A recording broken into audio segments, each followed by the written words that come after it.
Handpicked from hundreds of applicants by a team of editors at Time magazine and presented by Verizon. Big honors for a former local teacher. This is something, right? Marie Moreno has made the first ever top 10 list of teachers who are changing the landscape of education in America. She's joining us live this morning to tell us all about it. Marie, first of all, thanks for being here. Congratulations. Thank you. I'm excited. Oh, you should be. I mean, this is quite a story. You were honored for your extraordinary efforts in helping immigrant refugee children and their families integrate into the U.S. Can you tell us more about all this? Absolutely. I worked at a newcomer center in the Houston area for 18 years as a school principal. So my passion is to work specifically with refugee and immigrant children and help them acculturate and get them ready to overcome all the challenges they're going to have in our school system. And so my job is to help other educators support our students so that they can thrive and do well in years to come. Yeah, and that support is so critical. Yes. So how did your teaching experience at Las Americas Newcomer School and Jane Long Futures Academy help these kids get set up for success? How did the process work there? So it all starts from when they walk in the building. I mean, I want my students and my families to feel welcome. They're scared. I mean, think of our families that are just coming from, let's just give an example, Afghanistan. You know, coming from Afghanistan where they, are facing war and just this turmoil.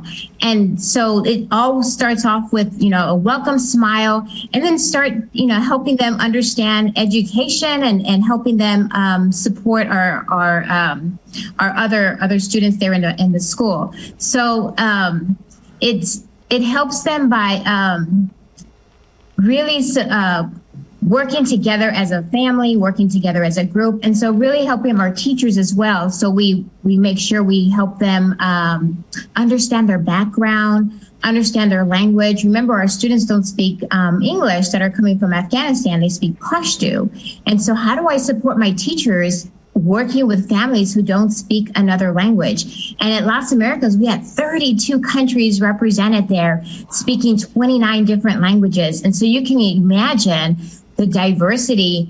And so we celebrate diversity, but with diversity also comes its challenges. And so we needed to make sure to also help our teachers really bridge that gap and support our students. And so we've had much success. I was so excited about the work that we were doing there and really ensuring that our students were set up for success over at Las Americas and Jane Long. And so this last year, helping transition them, Las Americas is a newcomer school and Long Academy is a comprehensive. So what's that transition? What does that look like from coming from a small school into a much more comprehensive school?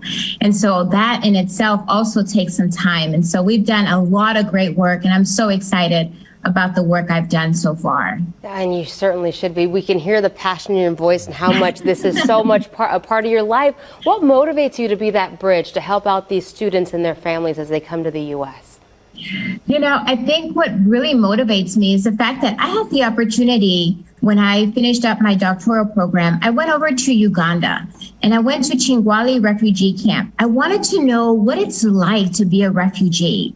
It's hard for us to understand, but for me to put myself in the shoes of these children, of these families, it really makes a difference. And so I spent 18 days on a refugee camp and really understand the challenges, the culture, what did they bring, the gifts that they bring to our classrooms here in Houston, and then really support our teachers in helping them bridge that, right? To help them understand, look, this is what happens in their camp. How do we leverage that so that they can be better prepared? So I think my passion and what drives me is the fact that I really can relate. I can really understand.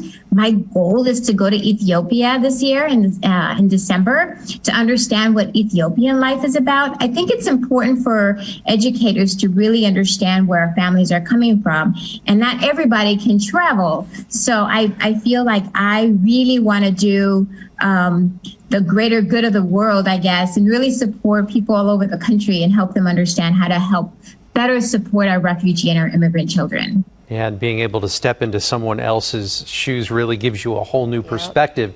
So if someone wants to help the refugee kids and families who are coming to the U.S., what would you suggest?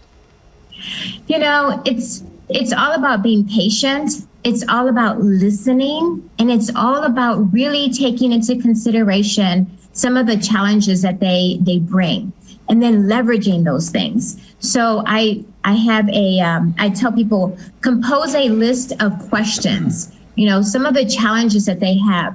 Do they have family in their other country? Because they always worry. We always worry about our families, right? But when they're in a different country, that changes things a little bit. So learn a little bit about their background, and then also lower your barriers, your bias, your misunderstandings, and then help them understand that you are really here to support them. And students will really understand, and they always sense that teacher that really understands them, not just says it, but understands it. And so, you know, I tell people to really listen and understand and be patient and trust the process. Trust the process in helping them acclimate and really thrive in this country. And quickly here, Marie, before we go, we know you're now a counsel for other schools across the country, helping these families in the process. What do they come to you most for, and what is your advice to them? You know, the first thing they ask me is, what? They don't speak my language. What do I do? And so I always tell folks across the country to really take the time to listen to our families, and then also create working groups. We have a lot of Venezuelan families coming in right now, and Venezuela is a unique population of families that are coming in because of the issues that are happening over there. But this is not a third world country. This is they are educated. They have homes. And so it's really important for you to really understand their background, and then really support them with putting them together with other students like them who can help support one another.